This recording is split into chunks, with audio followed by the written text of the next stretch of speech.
Thank you for watching. And recently we've seen a lot of changes being made in American culture as we speak. There are changes being made like every day, every moment, every second,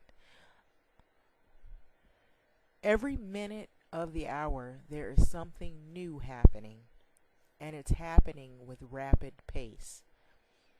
And a lot of times you ask yourself this question: where in America do you define yourself? Where do you lie? Where do you fall in all of this? Because of the changes that we are experiencing now here in American society. Like when you look at the news and you look at White House in Washington and all of the laws and all of the executive orders that are being written and all the things that are happening that are changing the face of America as we speak. Even now, even this moment, this very second, you wonder where all this is coming from. Is it a repeat of the past? Is it that ever so many decades we retort back to what our old ways were in capitalism, in American culture and society? Do we always revert back because a few people feel threatened by change, so they want to revert back to the way things used to be? Or is it the fear of losing money and power in government and in society, losing status?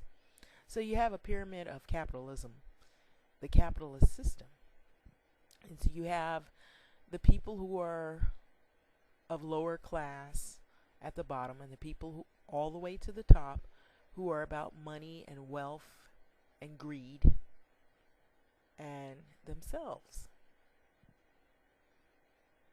And then you will have people who seem to be always well dressed, well fed, well health care, well taken care of, well groomed, and never really having any worries, no social pressures of society, because money takes care of their problems while people suffer at the bottom.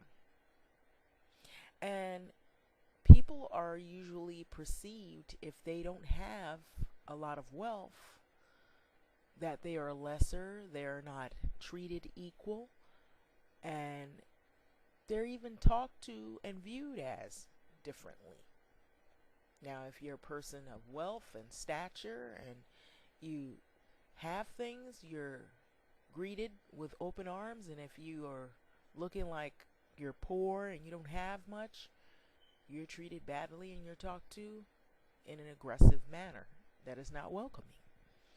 And people even have thought that elites have plots, underground bunkers, and they're planning a new world order, and they're setting up all of these different distractions: eugenics, fluoride, vaccine, GMO, all these different things, war, drugs, ammunition, guns, things so people can be distracted.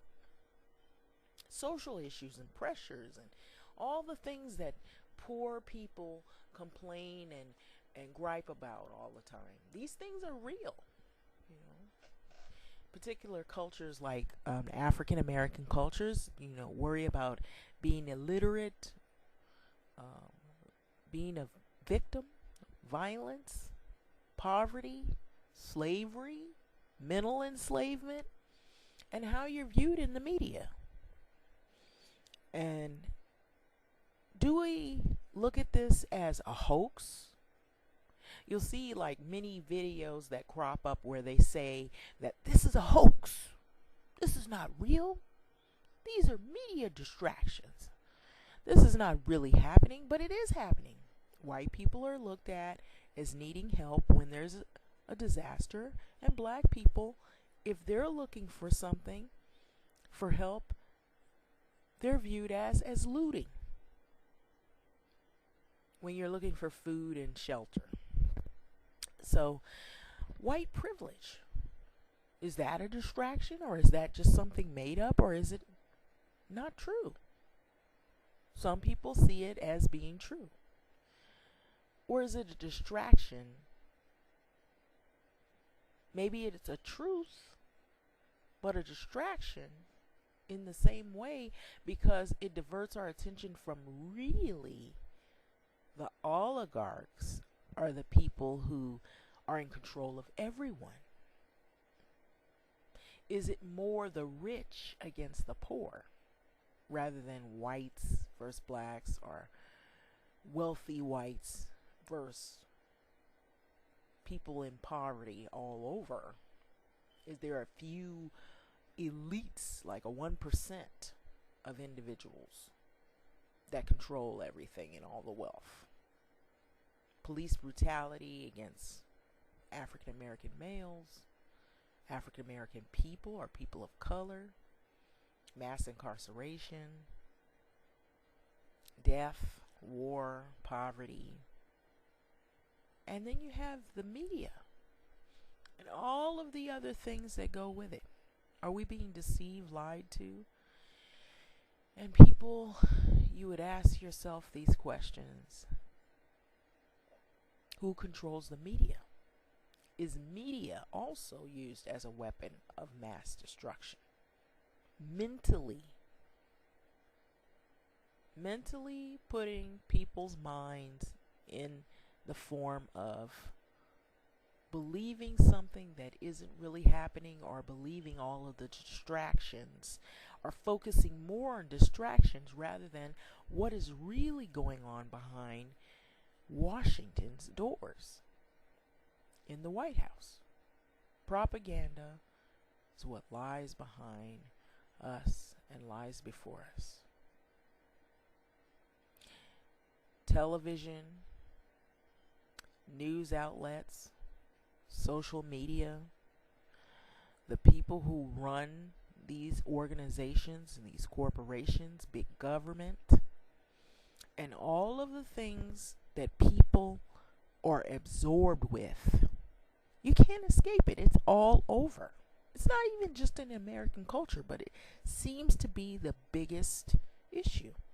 We even got a president who is using social media, Twitter.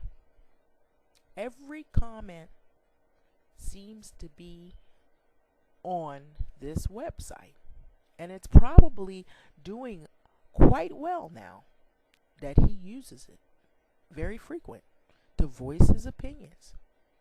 So is all this media distraction and all these social pressures that we have, the protests about all the issues that are going on, distractions from what is happening right this very moment, when Donald Trump is signing things that we don't even know what he's signing into law?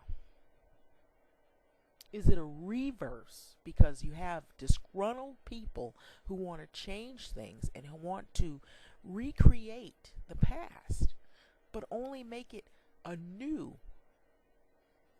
for the people who are complaining? What is this all really about? What does it add up to? Is it a new world order? And we have the wall. The border wall that is being built this very moment, this very second. They are doing construction on the wall. And it was said that Mexico was going to pay for it. But America's taxpayers are paying for this wall. This wall that people didn't even realize that their hard-earned dollars is supporting. And you may not even have voted for that. What is this saying to America?